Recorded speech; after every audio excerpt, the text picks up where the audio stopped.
Hi everyone, it's Janet from Our Silent Voice, and I'm on single mic today. So we have a nice, good talk about it ready for you today. We want to let you know a couple of things. First of all, our new blog, Was My Mother Right?, is up. So please go to www.oursilentvoice.com/blog and read our new blog. Make comments. Tell us what you think. We think it's pretty good. It's about that voice that is what Marie calls ubiquitous, that it's there kind of all the time, over everything, overlaying your creative thoughts about, should I write this or should I not? Should I have gone to the party? Should I have worn what I wore? Should I have said what I said? Should I have flirted with whom I flirted with? Well, this blog is about that. And it's about gaining strength and gaining, I guess, footing in the area of writing about your story. So, we are going to be sending out our newsletter, and in each of those newsletters, we're going to have a writing prompt, and that writing prompt hopefully will stimulate creative ideas on how you can write. Then you can reread our blog to get over that voice that tells you whatever it is you're writing isn't the right thing. We love our writers, and we have gotten some outstanding submissions for our second book, Our Silent Voice, Fierce, Brave, and Loud. We want to hear your voice. It's an important one. And if you struggle, Marie and I offer the ability, our skill at editing and helping you get your poem ready to publish in a book. There's nothing quite better than writing that story down on a piece of paper, having it exist outside of you. And then you can have it published in a book and you can shut the cover. It's pretty cool. Anyway, we want to let you know submissions are open. We have writing prompts on our newsletter, and you can also always comment in the comment section on Facebook. Let us know how this was for you, and let us know if you have any questions. You can also reach us. We're pretty open on our email, which is mpjp@oursilentvoice.com. So feel free. We want to hear from you. The second thing I wanted to share is that my book, Survival Isn't Mandatory, is out. And on March 9th, the Kindle bestseller sale is on. That's what that looks like is this. Even if you don't have a Kindle reader or you don't read Kindle on your phone, if you go to Amazon on that day and you click buy for 99 cents, it counts as a bestseller. What do you want to say? Like, it counts for bestseller status in the 10 categories that my publisher, Ignite Press, and I have chosen. If you click on that and you don't have a Kindle reader, it's not even going to ask you if you have a Kindle. I've already gone through this with a couple of my friends. So that day is a day for you to support Our Silent Voice becoming a bestseller. And I highly recommend that you download the Kindle app on your phone. It's a great thing to do. To have on your phone, so late at night if you can't sleep or your brain's going too fast, you can pick up a book, read it, and you'll be gone in a second. Anyway, so the book is also on Amazon right now, and there's a great review on there, even suggesting it might be a good movie. So the tagline to this book is becoming something like, if you're scrolling through Netflix and you see it is a movie, you will wish you'd read the book first. I'm testing that one out.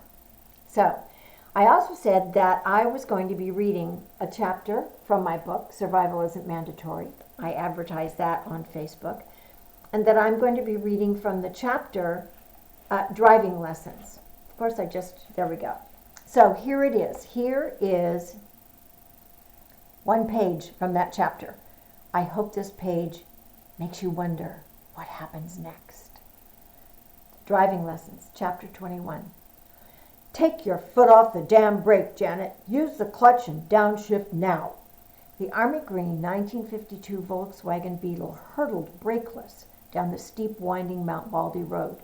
I was 16, and I had a license. This driving lesson was on the list of needed skills for me, the girl, not a boy, demanded by my father. 6 feet plus of urgent anger was stuffed into the passenger seat. There were no seat belts in this year of VW, and when the clutch was depressed, you could see the road through the floor. My ears dutifully heard him, but my brain screamed, no. Terror dried my tears, and my resolve increased. I pushed on the clutch and downshifted into second gear. As the engine growled, 2 parts of something screeched, then locked in as we entered another curve. Dad bellowed, "Punch it, Janet! Stay on the inside of the curve! Now!" The car eased into the curve and he yelled, "Hold the wheel and don't straighten until the straightaway." The steering wheel shuddered. California air, scented with dry pine and dirt, buffeted noisily through the open windows. We careened down the highway, my dad shouting orders about gears and Sissy driving over the rev of the engine and the metallic squeal of the clutch. The car was smoking and steaming. The smell of burned rubber tires wafted into the windows as we got to the bottom of the mountain and pulled into a parking lot. I was shaking, as if I'd survived something deadly. Dad had the grin of conquest, a brigadier general proud of his nearly dead troops. He had me drive to the ice cream parlor for banana splits, the typical celebration to make it all better. The driving lesson was a great success. That's what he called it. It was called something else by me. My shaking hands managed to scoop into the dripping, fudge-covered ice cream. Dad believed a car needed to be broken in like a horse. He believed using brakes was a sign of poor driving skills. He believed making the light was a matter of acceleration. He believed he was the best driver in the world. I believed he was dangerous. I believed he was not trustworthy. I believed I could not be trusted because driving home from church in 1962 from behind the steering wheel of my grandparents' four-door sedan, I opened my eyes to swirling dust, smoke, and blood, steaming twisted metal, and the far-off sound of a horn. Driving Lessons in Survival Isn't Mandatory, available on Amazon right now in paperback, and will be available on March 9th for 99 cents Kindle version. So I hope you enjoy my story. I wrote this to entertain and to keep people interested in a good story. The reviews so far are pretty good.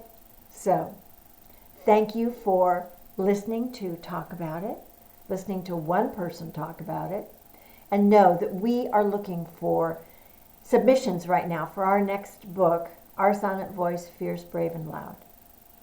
We want to hear from you. We know that if you don't have one, at least one of your friends has one. Marie and I can help edit the story so that it's just perfect for publication, if that's something you'd like to do. Personally, I like the idea of writing it down, putting it in a book, and closing the cover. So, adios. Have a great weekend. We always say we love you. Bye.